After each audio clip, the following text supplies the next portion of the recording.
Hello, this is Paul Chek. Today I thought I would talk a little bit about an issue that is very frequently brought up in my classes with students, advanced level students, very commonly asked in the various forums that I contribute to, whether it be YouTube or any of the others. And unfortunately, something like this is an issue, but it shouldn't be an issue. So the title of my presentation today is Masturbation Healthy?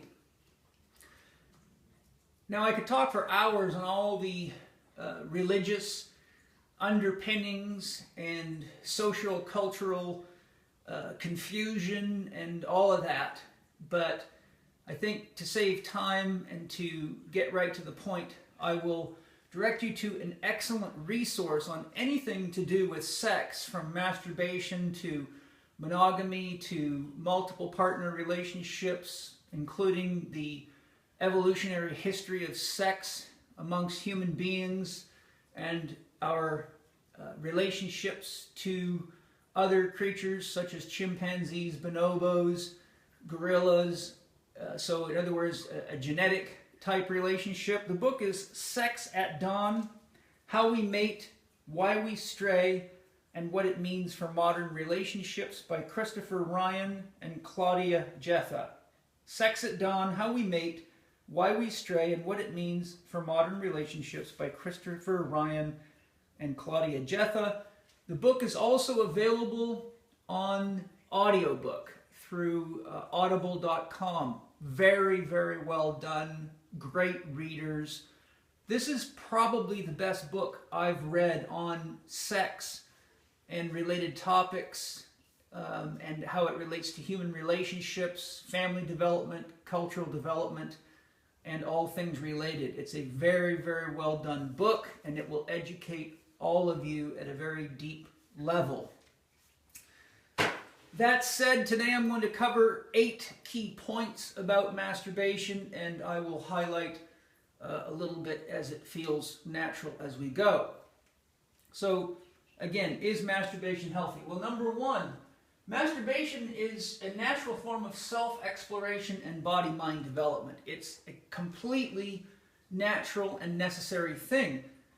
You know, think of childhood development. Look at how much work a child goes through to learn how to use its arms, its legs, its hands, its eyes, its mouth, its senses. And imagine if you were to have some religious idea that no child should ever use their left hand.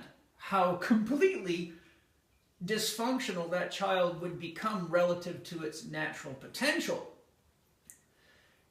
You know, our sex organs are not only an essential part of how we connect for physical intimacy, but they're also very, very important organs in our overall physiology for the production of hormones and the reproduction of life. So not touching yourself and getting to know yourself is essentially to leave a person without a state of understanding or connection to what their body is, how it works. And because of what can be gained through a natural exploration of the self, and one can learn that they have this magical power to create moments of joy or beauty or release, and all the words you might attach to the experience of orgasm, it's a very, very necessary and important part of our development. And it is also not only part of our development, but part of our ability to maintain ourselves and maintain love, respect, and connection with ourselves and for ourselves. And so I think just from that alone, if you just look at that logically, for example, for me as a therapist who studied infant development extensively and uses it clinically, and looked at all the issues of how the body, the brain, the biochemistry, the nervous system all grow and develop together. If you just looked at that from a psychological perspective as well as a physiological perspective, you'd find very, very significant reasons that that is not only normal but should be supported, and children should be educated so that they don't feel insecure or like there's something wrong with them Imagine being a child and finding out that you have this magic little button called a clitoris, or a boy figuring out that his penis all of a sudden is ejaculating, has no idea what it is. This could lead to confusion. Then if the child does explain it to mom or dad and then gets reprimanded and told that he's being evil or whatever happens in so many families, imagine the damage that can create, and the war, the conflict that will set up between a child and its body and its natural biological urges to simply be a human being. So that alone, I could end the discussion there. I think we'd have enough. So it's essential for body-mind development. 2, masturbation is a very important concept today because of the issues of safe sex. Sexually transmitted diseases are real. I've worked with a number of elite athletes that have suffered sexually transmitted diseases, and also the emotional pain of knowing they've probably passed them on to a lot of other people because they didn't know they were infected for quite some period of time. So when it comes to safe sex, self-fulfillment versus codependent entanglement is very, very important. When a person is wise enough to learn how to create joy, love, connection, and orgasm for themselves, they're not going to have that burning urgency that is going to be there when someone's full of sexual tension.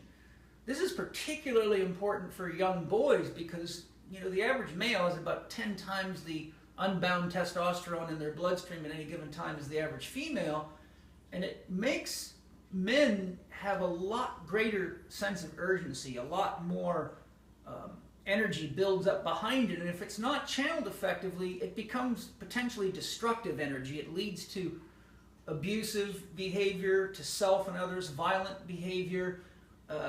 It leads to potentially risk-taking that is unnecessary, although risk-taking is a normal part of teenage development for males and females.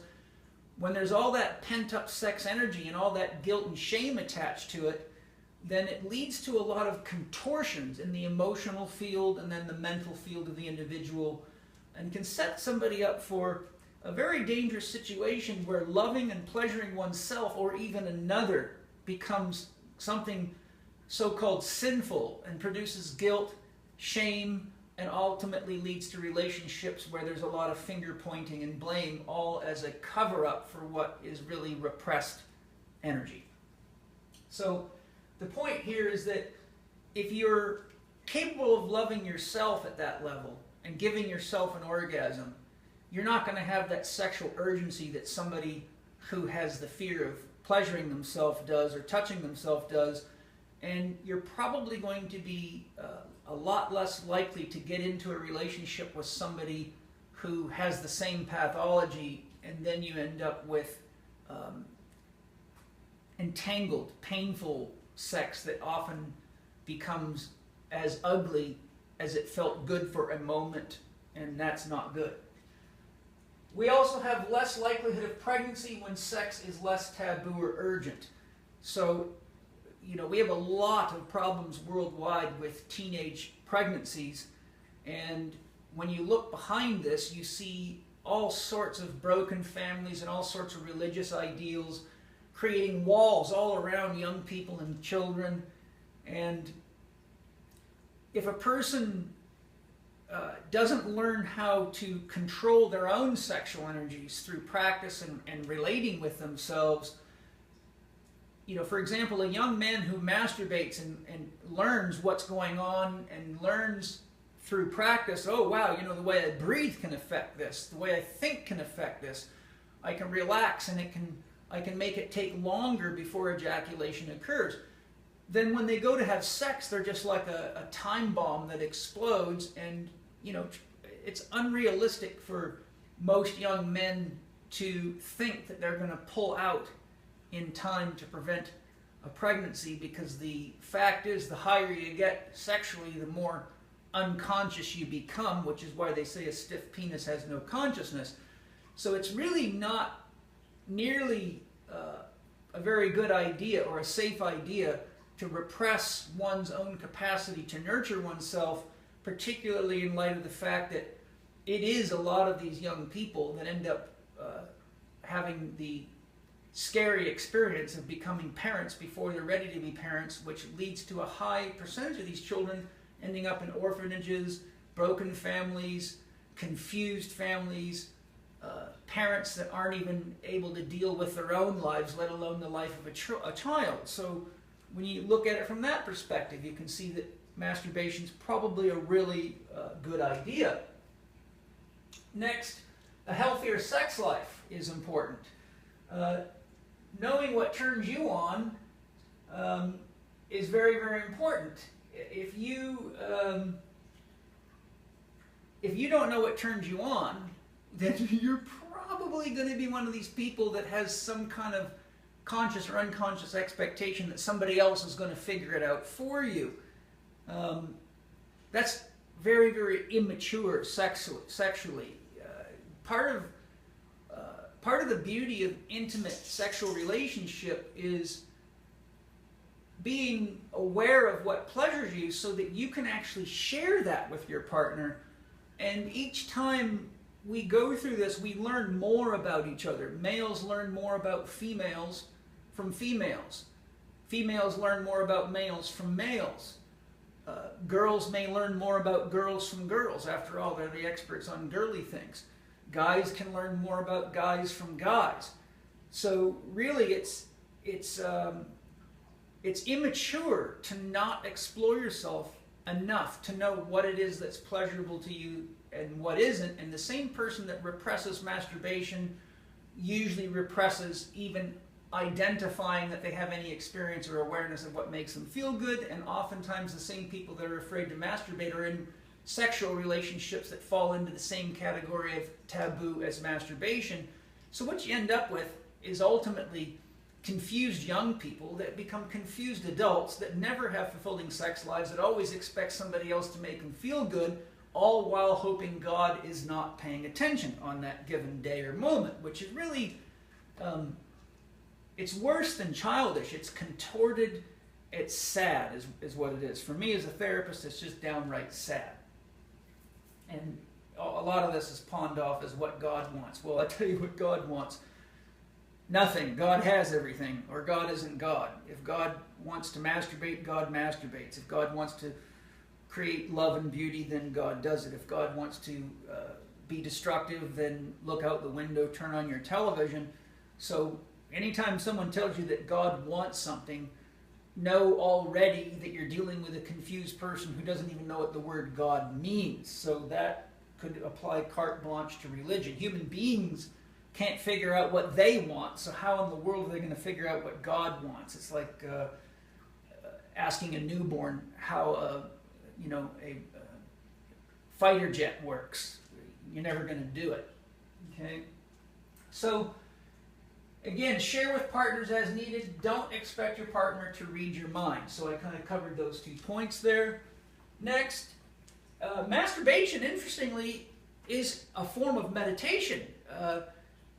You can find books written by intelligent authors, but you don't need the book by an intelligent author if you just pay attention. At the moment of orgasm, all thinking stops. So actually you go into a state of no mind. You go to the same state that meditation is supposed to take you to, that a Zen master wants to get you to. And sexual practices are not uncommon in various forms of more mature spiritual practices, be it Taoism, be it Tantra, and others.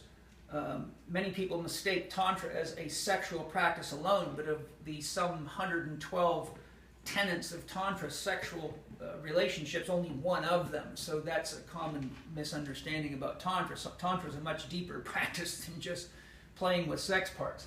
But it is, sex is a healthy part of various religious paths if you do the work to look into it.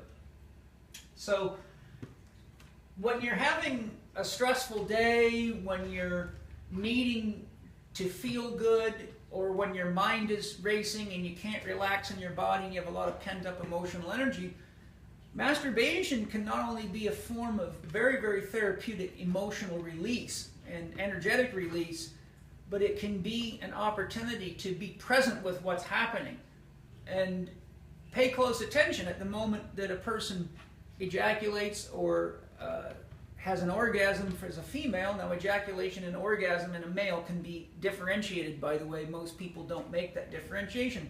An ejaculation certainly gives a male a high, but an orgasm is that state in which the nervous system seems to go into a source of overload in which there's no cognitive process, and there's just a sense of emotional rush or flow, almost as though energy is falling and rushing through your body. So just the distinction there, ejaculation may not come with orgasm in a male. Usually a male needs to be in a state of mental, emotional stability. In other words, be at peace with himself and be able to manage things like breathing and harmony and interaction with self or partner before true orgasm is reached. But women, slower to orgasm and can have multiple orgasms, but they're typically more capable of orgasm than males, only because males usually need more mental, emotional development to allow that state to occur. Okay, so I kind of hit on this. It frees up pent emotions. It minimizes repression of sexual energy. So sexual energy is very powerful. Most men are very familiar what it looks like when a woman has pent up sexual energy. You could say she, well, I'm trying to find nice words. She behaves as though she needs some good sex, and any man with more than 2 brain cells holding hands should be able to tell you just what that looks like, and most women know exactly what it looks like and what it feels like, but it can lead to a lot of problems in relationships. And this is where we get into all this contorted religious stuff, because whenever you're brought up in a religious ideology that puts you against your natural urge for sexual intimacy or self-pleasure, that energy has to be repressed. But the sex energy is so powerful in a human being, it can make another human being. You're not dealing with sweating or something like just a basic physiological function here. You're dealing with the entire potential of human creative life force that is powerful enough to recreate another living human being. So when we're repressing these natural energies that are part of our biological nature and our emotional nature and our psychological nature, you're basically trying to hold back a dragon that will come out of another hole. In other words, you repress the dragon of sexuality, and it comes out as aggression in males, as needing to beat people up, shoot people, control people. You look at all the repression in the Catholic Church, and what do? You get abstinence, and that's supposed to get you closer to God. But the next thing you know, if you look at sex at dawn, they give you actually the figures on how much money the Catholic Church spends a year dealing with lawsuits, and it's very, very significant amount of money. It's, you know, many millions, probably $200 million a year or something like that. So when we start repressing what is natural to follow the rules of some book, then we are actually running the risk of not being intelligent, because we're not paying attention to what's actually happening in our life by living out that story or myth, and not paying attention to the fact that people around us living that story out are having the same problem.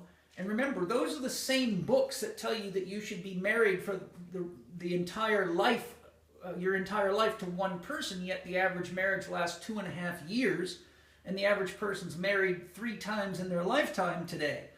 So what you see is these ideas are failing all around us, but people continue to believe in them and practice them, but they only practice them superficially, because of all the people in the world that I know that have these ideas about repressing sexuality and God doesn't want you to do that and all that stuff, they all masturbate with rare exceptions, and the ones that don't are usually in the worst pain, and the ones that do now deal with all sorts of guilt, shame, and repression, and it just makes life ugly. You know, I'd rather have sticky bed sheets than a sticky, stinky life. I think maybe you would too.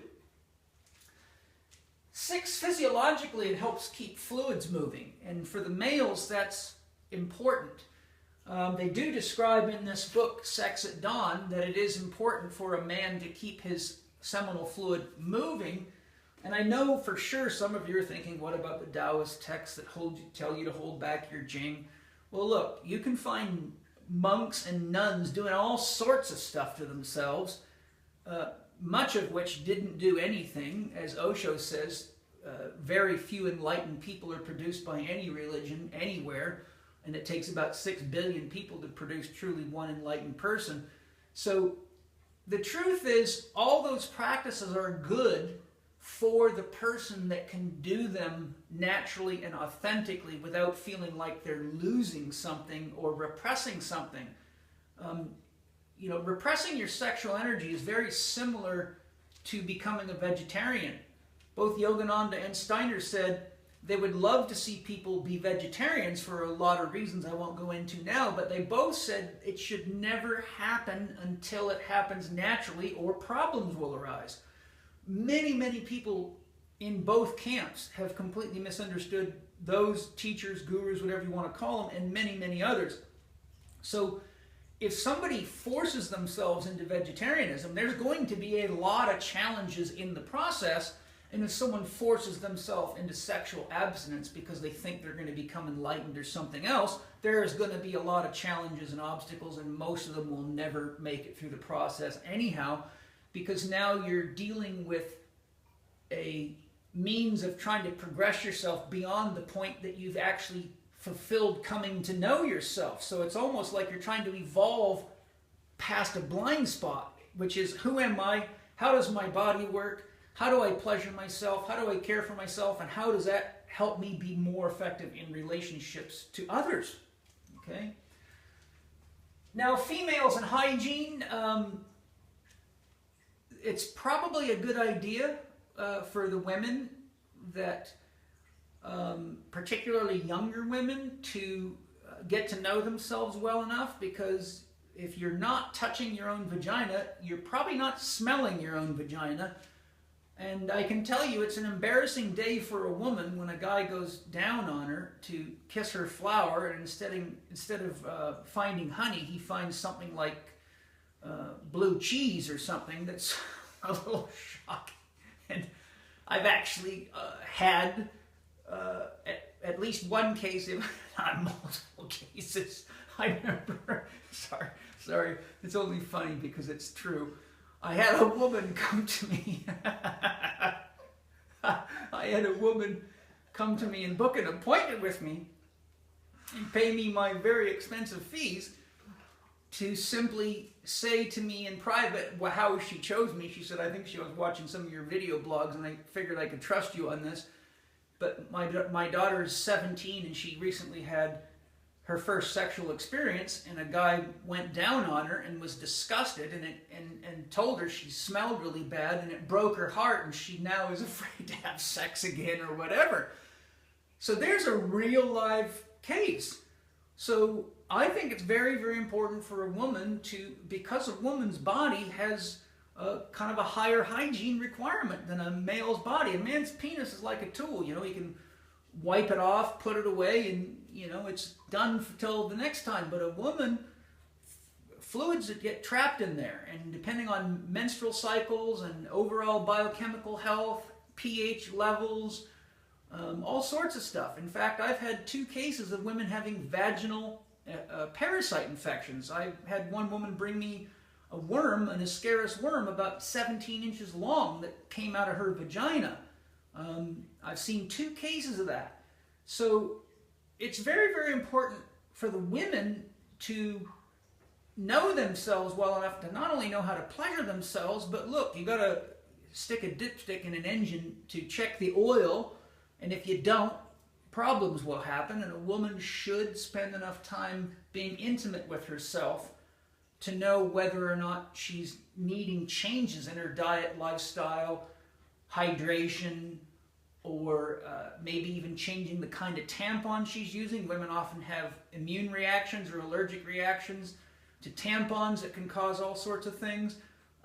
Vaginal yeast infections are a classic fungal infection and can really, make things nasty down there. So that's important. Next, always available and always safe, right? You don't have to worry about whether you're going to say the right thing to your partner or to a new person. You don't have to worry about their religious ideas. You don't have to worry about getting them pregnant.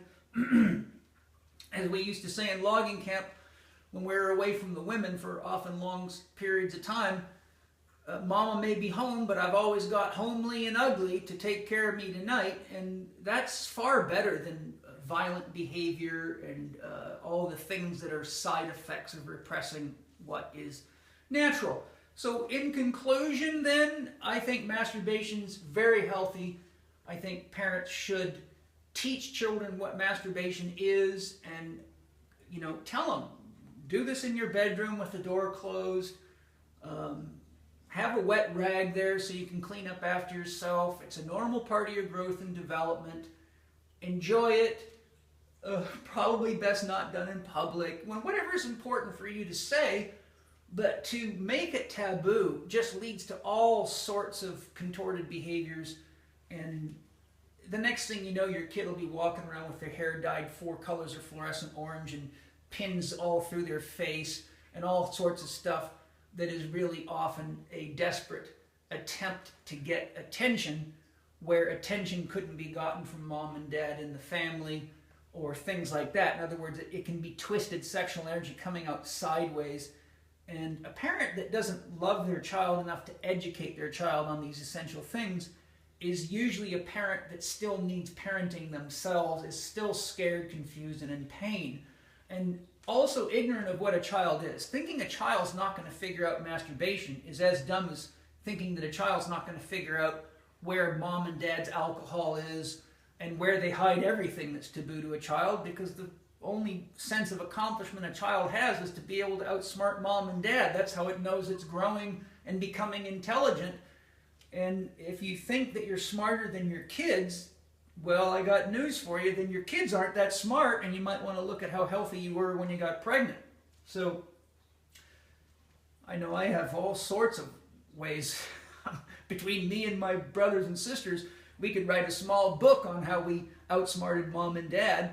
And unfortunately, the book that would be even bigger is the times they caught us. So there you go. So resources, PPS Success Mastery Lesson 2. It's called Self-Mastery. It's all about how we get programmed with all these weird ideas from religion and culture and society that I call mind viruses that disable us in many ways, can lead us to a life of being literally physically, emotionally, and mentally crippled. And I show you the science of brainwashing as it's used against you, and then give you many examples and show you how to use the science of mind and values and all that to reprogram yourself so you can be free of social silliness that's not working for everybody. Sex at Dawn, I've already shared with you. And another great book is Voices of the First Day by Robert Lawler. I've studied the sexual practices of many different cultures and native cultures because, as you can imagine, as a therapist, these issues that we're talking about here are as commonly connected to things like pelvic girdle disorders, sex organ, cancer of the sex organs, low back pain. In fact, I've gotten to the point in my practice now where whenever I get a woman coming to me that says she has uterine cancer, I say to my assistant Vidya, I bet you she's Catholic, and almost every time that she nods her head yes. I've seen more Catholic women with sex or cancer of the sex organs than all the other women combined, and I can tell you that these issues do produce cancer in people, and I have to deal with this clinically all the time. Here's the book, Voices of the First Day, Awakening in the Aboriginal Dreamtime by Robert Lawler. And this book really gives the most amazing overview of how the Aboriginals taught sex to their children, how they made it healthy, how they made it fun, how they grew their culture, and how they developed healthy human beings that did not have issues of psychological repression and trauma around sex. Absolutely. If we took this philosophy and put it around the world, the globe would change in no time. So, you know, my final comment is it's one thing to have dogmatic views about these things. He's wrong, he doesn't know what he's talking about. But most of the people that I run into with dogmatic views have not done any legitimate research, have never looked at opposing ideas, and basically are like snotty-nosed children fighting over something that they don't even want or understand. So the book that I shared with you, Sex at Dawn, gives you the equivalent of probably reading about 40 or 50 different books like Voices of the First Day. But educate yourself.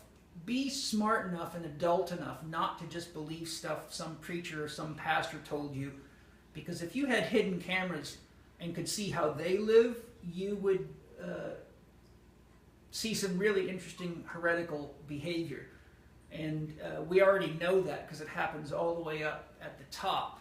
If you study the life of Martin Luther, the Christian monk, he tells in his life story about how when he got transferred to Rome, which he was very excited about, he'd worked very hard, his function was to teach Bible studies to monks, and he describes how he went through the wrong door and in one of the places that he was visiting there or working, and might have been the Vatican, I don't know, but he came in just in time to see a little boy naked jumping out of a giant birthday cake for one of the higher up religious figures, and wrote about how it absolutely disgusted him and pissed him off.